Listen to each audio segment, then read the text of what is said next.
Hello friends, तो आज हम बात करते हैं एसएससी सीजीएल 2024 के टायर 1 में पूछे हुए पॉलिटी के सभी क्वेश्चंस की। तो चलो शुरू करते हैं। संविधान का कौन सा अनुच्छेद स्पष्ट करता है कि प्रत्येक राज्य की कार्यकारी शक्ति का प्रयोग इस प्रकार किया जाएगा कि संघ की कार्यकारी शक्ति के प्रयोग में बाधा या प्रतिकूल प्रभाव न पड़े, और संघ की कार्यकारी शक्ति किसी राज्य के ऐसे निर्देश देने तक विस्तारित होगी कि भारत सरकार को उस उद्देश्य के लिए आवश्यक प्रतीत होता हो। इसमें सीधा सही यह भी, जो सेंट्रल गवर्नमेंट है वो राज्य सरकार को निर्देश दे सकती है, और जो स्टेट गवर्नमेंट है वो ऐसा कोई काम नहीं कर सकती जिससे कि सेंट्रल गवर्नमेंट में किसी काम में दखल अंदाजी बने। यही लिखा हुआ है। तो ये कौन से अनुच्छेद में है? तो ये अनुच्छेद 257 में है। क्वेश्चन सेकंड की बात करते हैं। राज्य नीति निर्देशक सिद्धांतों के संदर्भ में निम्नलिखित में से कौन सा कथन सही नहीं है?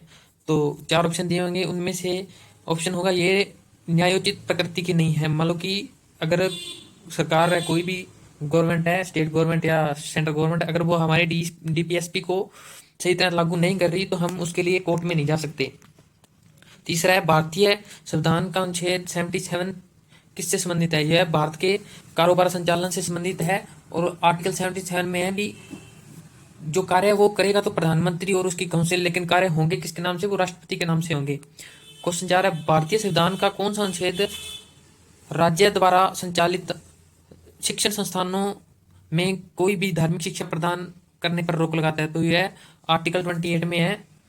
बी आर्टिकल 25 में है कि आप अपने धर्म का प्रचार कर सकते हो, लेकिन 28 में है भी अपना जो अलग संस्थान खोल के उसमें अपनी सांस्कृतिक शिक्षा दे सकते हो, लेकिन जो सरकारी या फिर सार्वजनिक जो विद्यालय है उसमें आप धार्मिक शिक्षा नहीं दे सकते। क्वेश्चन 5 है भारतीय संविधान ने डैश की स्थापना की है? तो ये कौन सी है? इंडिपेंडेंट जुडिशियल सिस्टम यानी स्वतंत्र न्यायपालिका प्रणाली की स्थापना की। क्वेश्चन 6 है भारतीय संविधान के निम्नलिखित में से किस अनुच्छेद में मौलिक कर्तव्य शामिल है? तो यह है 51A के अंदर, जो कि डीपीएसपी में आता है। भारतीय संविधान के निम्नलिखित में से किस अनुच्छेद में ग्राम पंचायतों का उल्लेख है? तो यह है अनुच्छेद 40 में। भारत के संविधान का कौन सा अनुच्छेद राष्ट्रपति की सर्वोच्च न्यायालय के न्यायाधीशों की नियुक्ति करने के लिए शक्ति प्रदान करता है? तो ये है 124 सब पार्ट 2 के अंदर। और अगर पूछे भी सर्वोच्च न्यायालय किसमें है, तो वो 124 में है। भारतीय संविधान की गणतंत्रात्मक विशेषता किस देश के संविधान से ली गई है? तो ये फ्रांस से ली गई है। क्वेश्चन नंबर 10 है निम्नलिखित में से कौन सा विकल्प केंद्र सरकार का विधायी अंग है? तो ये संसद है। क्वेश्चन नंबर 11 है निम्नलिखित में से किस तिथि को भारत अपना संविधान दिवस मनाता है? तो ये 26 नवंबर को बनाता है, क्योंकि 26 नवंबर 1949 को भारत का संविधान बनकर तैयार हो गया था और इसे अपना लिया गया था। निम्नलिखित में से किसने भारतीय संविधान की संशोधित विशेषताएं प्रशंसा करते हुए कहा था कि संशोधन प्रक्रिया में यह विविधता बुद्धिमानी है लेकिन बहुत कम पाई जाती है? तो ये केसी वेरे ने कहा था। निम्नलिखित संविधान का कौन सा अनुच्छेद स्पष्ट रूप से यह व्यवस्था प्रदान करता है कि राष्ट्रपति पुनर्निर्वाचन के लिए योग्य है? तो आर्टिकल 57 के अंदर है। और 58 में क्या है? 58 में राष्ट्रपति की योग्यता है, और 57 में भी वो एक बार राष्ट्रपति बन गया तो वो दोबारा भी राष्ट्रपति बनने के लिए योग्य है। क्वेश्चन नंबर 14 है निम्नलिखित में से किस संविधान ने भारत में कानून बनाने की क्वेश्चन नंबर 14 निम्नलिखित में से किस संविधान ने भारत में कानून बनाने की प्रक्रिया को प्रेरित किया? जो ब्रिटेन के संविधान से ली गई है। क्वेश्चन नंबर 15 है भारत के संविधान का कौन सा अनुच्छेद राज्य सरकार के कामकाज का संचालन करता है? ये अनुच्छेद 166 है। जैसे कि हमने 77 में देखा था कि सेंट्रल गवर्नमेंट है उसका संचालन राष्ट्रपति के नाम से होता है। उसी 166 में है कि जो स्टेट गवर्नमेंट के काम होंगे वो करेगा तो सीएम और उसकी काउंसिल, लेकिन राज्यपाल के नाम से होंगे उसके सारे कार्य। भारत के संविधान के किस अनुच्छेद में यह प्रावधान है कि भारत का एक उपराष्ट्रपति होगा? ये 63 में है। और इसी के साथ क्वेश्चन नंबर 17 भारतीय संविधान का कौन सा अनुच्छेद यह प्रावधान करता है कि राज्य को लोगों के कल्याण को बढ़ावा देने के लिए एक सामाजिक व्यवस्थित सुनिश्चित करनी चाहिए? तो ये क्वेश्चन नंबर 38 में है। इसमें दिया गया है भी सभी को समान न्याय मिलना चाहिए, सभी को आर्थिक सामाजिक और न्यायिक लाभ मिलना चाहिए, और सभी में समानता मिलनी चाहिए। क्वेश्चन नंबर 18 है भारतीय संविधान की निम्नलिखित में से कौन सी विशेषता आयरलैंड के संविधान से लिए? ये मोस्ट इंपोर्टेंट क्वेश्चन है और ये बार बार एग्जाम में आता है। तो इसका आंसर होगा डीपीएसपी या राज्य के नीति निर्देशक तत्व। इसके साथ question number 19, doctor B R Ambedkar ने भारतीय संविधान के डैश के रूप में राज्य के नीति निर्देशक तत्वों का वर्णन किया है, तो उन्होंने संविधान की नवीन विशेषता के रूप में इसको बताया है।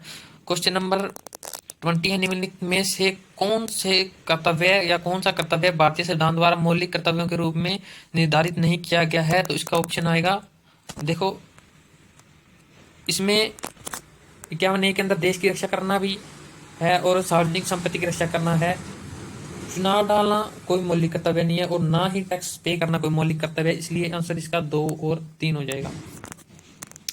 क्वेश्चन नंबर 21 है, भारत के संविधान के किस अनुच्छेद में यह कहा गया है कि कानूनी मामलों पर राज्य सरकार को सलाह देने के लिए महाधिवक्ता का कर्तव्य होगा? ये होगा 165। इसमें होता है एडवोकेट जनरल, जो क्या होता है, अगर राज्य सरकार के किसी भी कोई भी मामले, राज्य सरकार के कोई भी अगर कोर्ट के मामले हैं तो उसका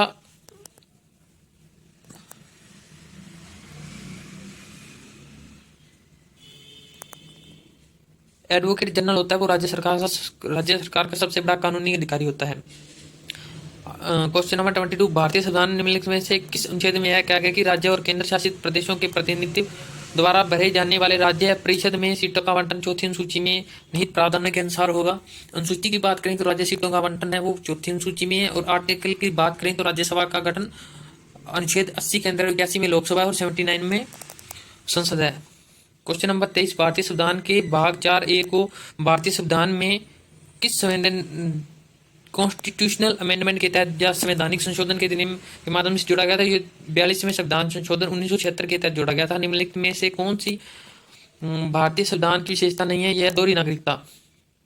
और क्वेश्चन नंबर 25 है,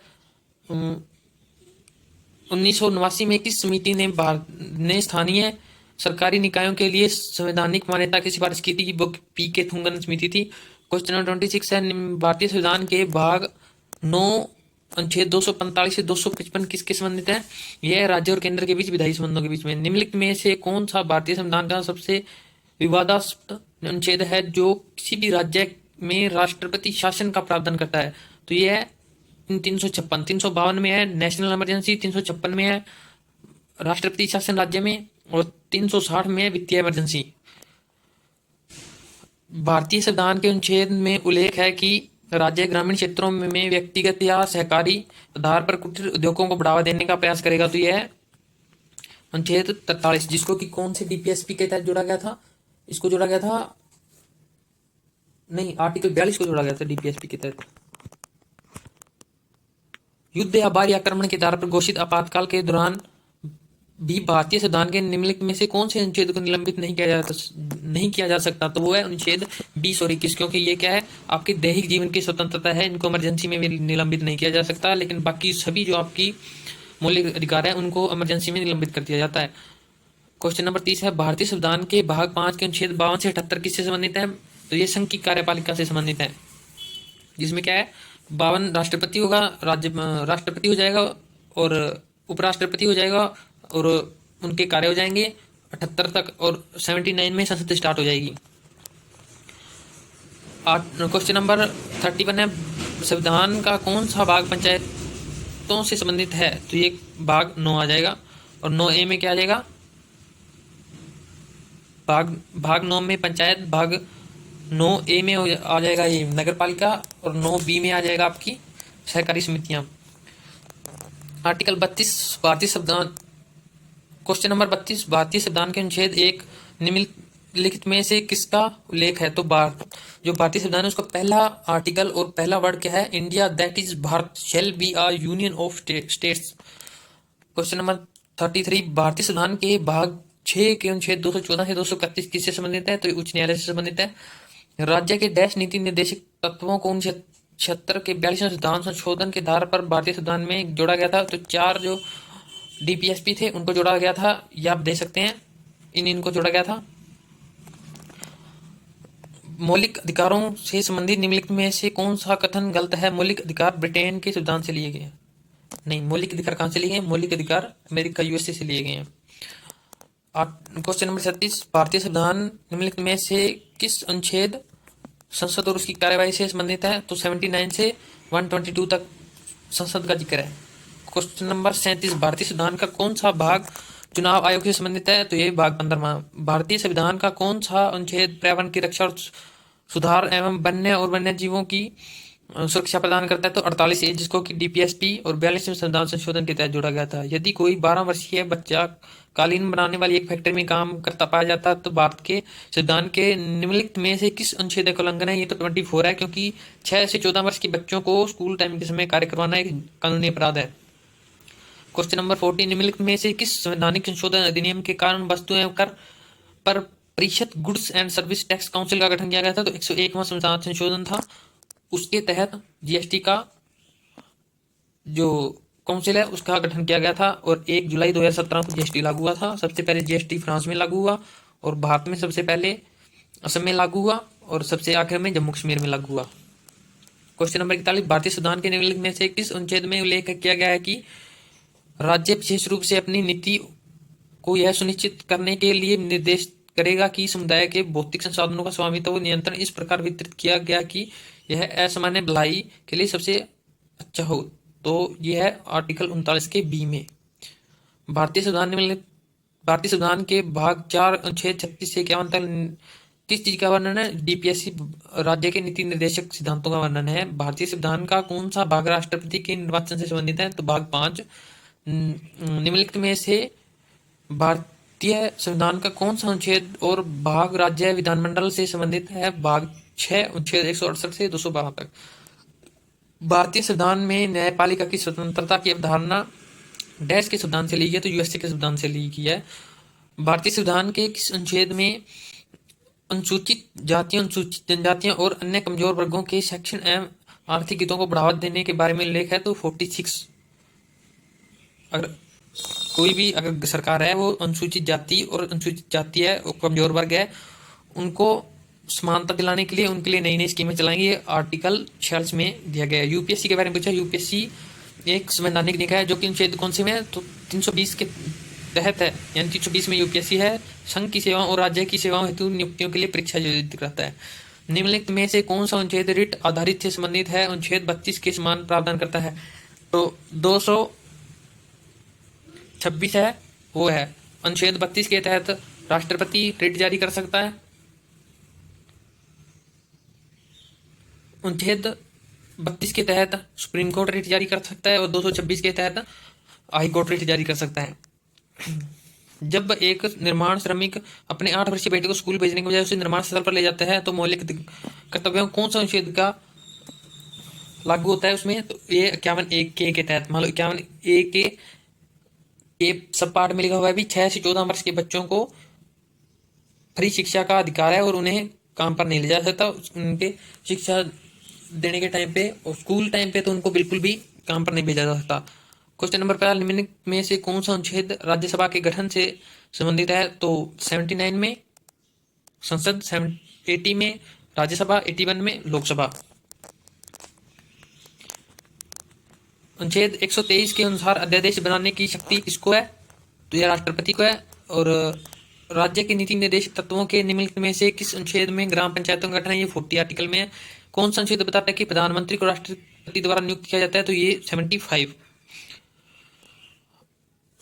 जब आप किसी निजी पार्टी को देखते हैं कि भारतीय ध्वज का उपयोग वक्ता की मेज को ढकने के लिए किया गया है तो मौलिक अधिकार कौन सा है? तो आर्टिकल 51(a) में क्या दिया है कि भारतीय ध्वज का और देश की रक्षा आपका कर्तव्य है। अनुच्छेद राष्ट्रपति के निर्वाचन से कौन सा अनुच्छेद है? तो 54 अनुच्छेद है। जब आप देखते हैं कि किसी कॉलेज में मेरे दोस्त कंटेन वाले किसी धर्म विरोधी बयान देने पर उसके झगड़ने लगते हैं तो आप किस मौलिक अधिकार लागू होता है? तो वहां पे सद्भाव और भातृता की भावना को बढ़ावा देना, ये आपको मौलिक अधिकार लागू होता है।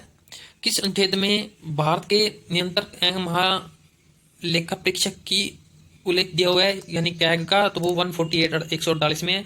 अनुच्छेद 158 के अनुसार राज्यपाल संसद के किसी भी सदन या डैश अनुसूची में निर्दिष्ट किसी भी राज्य के विधानमंडल के किसी भी सदन का सदस्य नहीं होता। तो पहली अनुसूची में जो दिया हुआ है उनके 59 में निम्नलिखित में से कौन सी भारत में राष्ट्रपति के पद के लिए एक शर्त नहीं है? भारत के राष्ट्रपति के पद के लिए शर्त है भी वह भारत का नागरिक हो 35 वर्ष उसने आयु पूरी कर ली हो, दिवालिया घोषित न हुआ और लाभ के बद पर न हो। इसमें ऑप्शन में यह था वह किराए के भुगतान के बिना अपने आधिकारिक निवास का उपयोग करने का हकदार नहीं है, ऐसा कुछ नहीं है इसमें। निम्नलिखित में से कौन सा वैकल्पिक संसदीय कार्यवाही की विधि नहीं है? तो पूरे दिन की चर्चा नहीं है, उसमें 0 आवर होता है और रिसेस होता है और क्वेश्चन आवर होता है। भारत में राजनीतिक दलों से संबंधित निम्नलिखित में से कौन सा कथन सही है? भारत में एक बहुदलीय प्रणाली है जिसे राष्ट्रीय, राज्य या क्षेत्रीय सत्र के रूप में वर्गीकृत किया जाता है। राष्ट्रपति द्वारा राज्य के लिए कितने सदस्यों को मनोनीत किया जाता है? तो ये राज्यसभा के लिए 12 सदस्यों को मनोनीत किया जाता है। और राज्य विधानमंडल के ऊपरी सदन को क्या कहते हैं? विधान परिषद कहते हैं। और राज्य विधानमंडल के निम्न सदन को क्या कहते हैं? विधानसभा कहते हैं। भारत के सर्वोच्च न्यायालय में भारत के राष्ट्रपति द्वारा नियुक्त मुख्य न्यायाधीश और अधिकतम अन्य न्यायाधीशों में कितने न्यायाधीश शामिल होते हैं? 33। और उपराष्ट्रपति के पद की शपथ किसके द्वारा दिलाई जाती है? राष्ट्रपति द्वारा दिलाई जाती है। निम्नलिखित में से कौन सा भारत का सबसे कम समय तक सेवा करने वाला प्रधानमंत्री थे? गुलजारी लाल नंदा थे। निम्नलिखित में से किस वर्ष में भारत के चुनाव आयोग की स्थापना की गई थी? 1950 में। मुख्य चुनाव आयोग का कार्यकाल कितना होता है? 6 वर्ष या 65 वर्ष की? जो पहले हो गया 6 वर्ष कार्यकाल पहले हो गया तो उनका कार्यकाल पूरा हो जाएगा, या फिर उनकी 65 वर्ष की आयु पहले पूरी होगी तो उनसे पद से हटा दिया जाएगा। नियंत्रक एवं महालेखा परीक्षक जिस संगठन का प्रमुख होता है उसे डैश के नाम से जाना जाता है, तो उसे कहते हैं भारतीय लेखा परीक्षक एवं लेखा विभाग। राज्य विधानसभा में धन विधेयक को डैश की पूर्व अनुमति से पेश किया जाता है, तो उसमें राज्यपाल की पूर्व अनुमति से पेश किया जाता है। और लोकसभा में राष्ट्रपति की अनुमति के बाद पेश किया जाता है। निम्नलिखित में से कौन सा भारतीय नागरिकों का मौलिक कर्तव्य नहीं है? 5 वर्ष की अनिवार्य राष्ट्रीय सेवा, ऐसा कुछ नहीं है। निम्नलिखित में से कौन सा राष्ट्रीय मानवाधिकार आयोग का सदस्य नहीं होता? तो जिलाधिकारी राष्ट्रीय मानवाधिकार आयोग का सदस्य नहीं होता। एक विद्यार्थी अपने स्कूल असाइनमेंट में पार्क में उपयोग करने के लिए घर पर खाद बनाने का तरीका सीख रहा है, वह निम्नलिखित में से कौन सा मौलिक कर्तव्य निभा रहा है? तो वह प्रकृति पर्यावरण की रक्षा और संवर्धन करना। जब आप कुछ स्कूली विद्यार्थियों को हुमायूं के मकबरे की शैक्षणिक यात्रा के दौरान दीवारों पर अपना नाम लिखे हो देखते हैं, तो आप